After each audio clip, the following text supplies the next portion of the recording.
മാവിരിപ്പുണ്ടായിരുന്നു. ദോശ വേണോ ഇഡ്ഡലി വേണോ എന്നുള്ള ചർച്ചയ്ക്കൊടുവിൽ ലാസ്റ്റ് നമ്മൾ ദോശ ഇടാൻ വേണ്ടി തീരുമാനിച്ചിട്ടുണ്ടേ. എന്നാൽ പിന്നെ ദോശ ഇടുന്നത് കാണിച്ചു തരുമോ എന്ന് പൊന്നൂസ് ചോദിച്ചപ്പം കാണിച്ചു തരാമെന്ന് ഞാനും. അതിനിടയ്ക്ക് അവൾ ദോശയമ്മ ദോശ എന്ന് പറഞ്ഞ പാട്ടൊക്കെ പാടുന്നുണ്ടേ. ദോശയുടെ കൂടെ കഴിക്കാൻ വേണ്ടിയിട്ട് ചൂട് ചമ്മന്തി ആയിരുന്നേ, തേങ്ങ അരച്ച ചമ്മന്തി. അപ്പോഴത്തേക്ക് നമ്മുടെ കുഞ്ഞുവാവ എണീറ്റിട്ടുണ്ടായിരുന്നു. നമ്മൾ ചായ കുടിയെല്ലാം കഴിഞ്ഞതിന് ശേഷം കുഞ്ഞുവാവേനെ കുളിപ്പിച്ചു കേട്ടോ. കുളിപ്പിച്ച് കഴിഞ്ഞപ്പോഴത്തേക്കും ഒരാൾ പൗഡർ ടിന്ന് അടിച്ചു മാറ്റിക്കൊണ്ട് പോകാൻ വേണ്ടി വന്നിട്ടുണ്ടേ. നമ്മുടെ കൂടെ കൂടി നിന്നിട്ട് നമ്മുടെ കയ്യിലുള്ള സാധനങ്ങളൊക്കെ അടിച്ചു മാറ്റിക്കൊണ്ട് പോകലാണ് ഈ കുഞ്ഞേച്ചി പെണ്ണിൻ്റെ പ്രധാന പരിപാടി കേട്ടോ. പിന്നെ ഈ ഒരു ഉടുപ്പ് തൃശ്ശൂരുള്ള ആൻറ്റി മേടിച്ചതെന്നാണ്. കോട്ടൺ ആയതുകൊണ്ട് ഇടാൻ നല്ല സുഖമാണ്. എൻ്റെ അടുത്തിരിക്കുന്ന ആളിപ്പോൾ പൗഡർ ടിന്നും കൊണ്ട് മുങ്ങിയതാണ് കേട്ടോ. ഇനി അതിൻ്റെ അകത്തെ പൗഡർ ഫുൾ തീരാതെ ഇനി അവൾ പുറത്തിറങ്ങത്തില്ല. ഇത്രയും ചെറിയ കുഞ്ഞിനെ ഞാൻ തൊട്ടിൽ കിടത്തുന്നത് എന്താണെന്ന് വെച്ചാൽ, നടക്കപ്പിള്ളയുള്ളപ്പോൾ കിടക്കപ്പിള്ളയ്ക്ക് കേടാന്നാണ് അമ്മ പറയുന്നത്. മനസ്സിലായില്ലേ? കുഞ്ഞുവാവ ആരുടെയും ശല്യമില്ലാതെ കിടന്നുറങ്ങട്ടെ എന്ന്. അതിനുശേഷം ഞാൻ തോട്ടിൽ അലക്കാൻ പോയിട്ടുണ്ടായിരുന്നേ. ഇപ്പോൾ അതിനെ തോടെന്ന് വിളിക്കാമെങ്കിലും മഴക്കാലത്ത് ഇതൊരു പുഴയാണ് കേട്ടോ. ഈ കാണുന്ന പ്രദേശം മുഴുവൻ നിറച്ചും വെള്ളമായിട്ട് ഇങ്ങനെ ഒഴുകുവേ. ഇപ്പം നമ്മളങ്ങനെ വാഷിംഗ് മെഷീൻ അധികം യൂസ് ചെയ്യാറില്ല. കാരണം നല്ല വെയിലാണ്, തുണിയൊക്കെ പെട്ടെന്ന് തന്നെ ഉണങ്ങി കിട്ടുന്നതുകൊണ്ട് നമുക്ക് വാഷിംഗ് മെഷീൻ്റെ ആവശ്യം വരാറില്ല. ഇത് കണ്ടില്ലേ, എന്നെ കഴിഞ്ഞും വലിയ സോപ്പും കൊണ്ടാണ് ഞാൻ വന്നേക്കുന്നത്.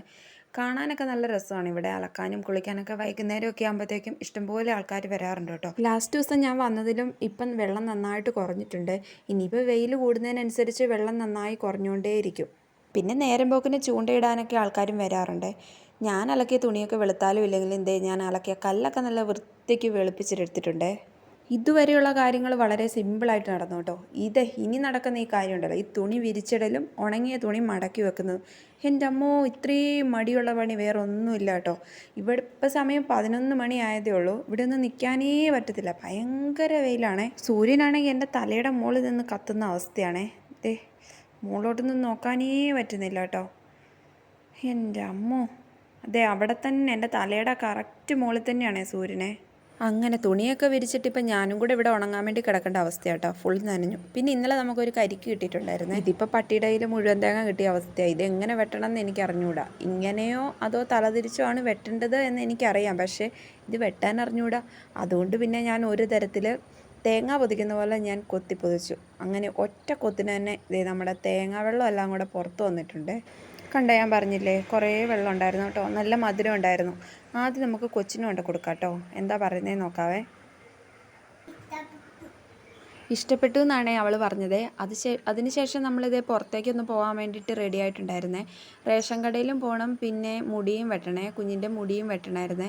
പക്ഷേ റേഷൻ കടയിൽ പോയ കാര്യമൊക്കെ നടന്നു. അവൾ മുടി വെട്ടാൻ ഒട്ടും സമ്മതിച്ചില്ല കേട്ടോ. നല്ല കരച്ചിലായിരുന്നു.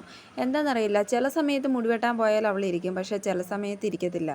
റേഷൻ കടയിൽ നിന്ന് നമ്മൾ പച്ചരിയും മണ്ണെണ്ണയായിരുന്നേ വാങ്ങിയിട്ടുണ്ടായിരുന്നത്. മുടി വെട്ടാൻ പൊന്നൂസ് സമ്മതിക്കാത്തോട്ട് നമ്മൾ പെട്ടെന്ന് തന്നെ വീട്ടിലെത്തിയപ്പോഴത്തേക്ക് അമ്മ ചോറും കറിയൊക്കെ ആക്കി വെച്ചിരുന്നു കേട്ടോ. ഇന്ന് മീൻ വറുത്തതും സാമ്പാറും നമുക്ക് ഉച്ചയ്ക്ക് കഴിക്കാൻ വേണ്ടിയിട്ട്. ഫുഡൊക്കെ കഴിച്ച് ഒരു അരമണിക്കൂർ കഴിഞ്ഞപ്പം ഒരു ചേട്ടൻ വീട്ടിൽ വന്നായിരുന്നു മുടി വെട്ടാൻ വേണ്ടിയിട്ട്. നമുക്ക് പരിചയത്തിലുള്ള ഒരു ചേട്ടനുണ്ടായിരുന്നു. ആ ചേട്ടനെ പൊന്നൂസിൻ്റെ മുടി വെട്ടാൻ വേണ്ടി വീട്ടിലേക്ക് വിളിച്ചു കേട്ടോ. ഇനിയിപ്പോൾ ഏതായാലും വൈകുന്നേരം അവളെയും കൊണ്ട് പോകുന്നത് ഭയങ്കര ബുദ്ധിമുട്ടാണ്. പിന്നെ ഈ ആരുടെ മടിയിലാണ് പൊന്നൂസ് ഇരിക്കുന്നതെന്ന് ചോദിച്ചാൽ ഇതാണ് കേട്ടോ മാളു, അമ്മയുടെ അനിയത്തിയുടെ മോളാണ്. അവളിപ്പം ലീവിന് വന്നതാണ്. അപ്പോൾ ഇന്ന് വീട്ടിലേക്ക് വന്നിട്ടുണ്ടായിരുന്നു. അപ്പം മാളു വന്നതുകൊണ്ട് മാളുവിൻ്റെ മടിയിൽ അടങ്ങിയിരിക്കുവാണേ. ഞാൻ ഈ ഫാൻ വിട്ട് ഈ വീശിക്കൊണ്ടിരിക്കുന്നത് എന്താണെന്ന് വെച്ചാൽ എനിക്ക് വട്ടായിട്ടൊന്നും അല്ല കേട്ടോ. ഇവിടെ അത്രയ്ക്കും ചൂടാണേ. എനിക്ക് കമ്പനി തരാൻ വേണ്ടി ഒരാളും കൂടെ ഉണ്ട് കേട്ടോ. എന്നാ ഉത്സവം വന്നാലും കോഴിക്ക് കിടക്കപ്പുറതി ഇല്ലെന്ന് പറഞ്ഞ പോലെ ഇവിടെ എന്നാ ചൂടാണേലും ഞങ്ങൾക്ക് വൈകുന്നേരം ചായ നിർബന്ധം കേട്ടോ. കൂടെ കഴിക്കാൻ വേണ്ടി ഇന്നലെ അമ്മ ഉണ്ടാക്കിയ വട്ടയപ്പത്തിൻ്റെ ബാക്കിയുണ്ടായിരുന്നേ.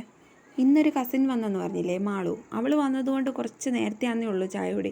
ഞാൻ ഈ നോക്കി ചിരിക്കുന്നത് എന്താണെന്നറിയാവോ? ഞാൻ വീഡിയോ ഓണാക്കി ചായ കുടിക്കുന്ന കണ്ടിട്ട് അമ്മ എന്നെ നോക്കി ചിരിപ്പിക്കുന്ന കേട്ടോ. ഇന്നത്തെ ഞങ്ങളുടെ വിശേഷങ്ങൾ ഇങ്ങനെയൊക്കെ ആയിരുന്നേ. അപ്പോൾ വീഡിയോ ആദ്യമായിട്ട് കാണുന്നവരൊന്ന് സബ്സ്ക്രൈബ് ചെയ്ത് സപ്പോർട്ട് ചെയ്യണേ. അപ്പോൾ ടാറ്റാ.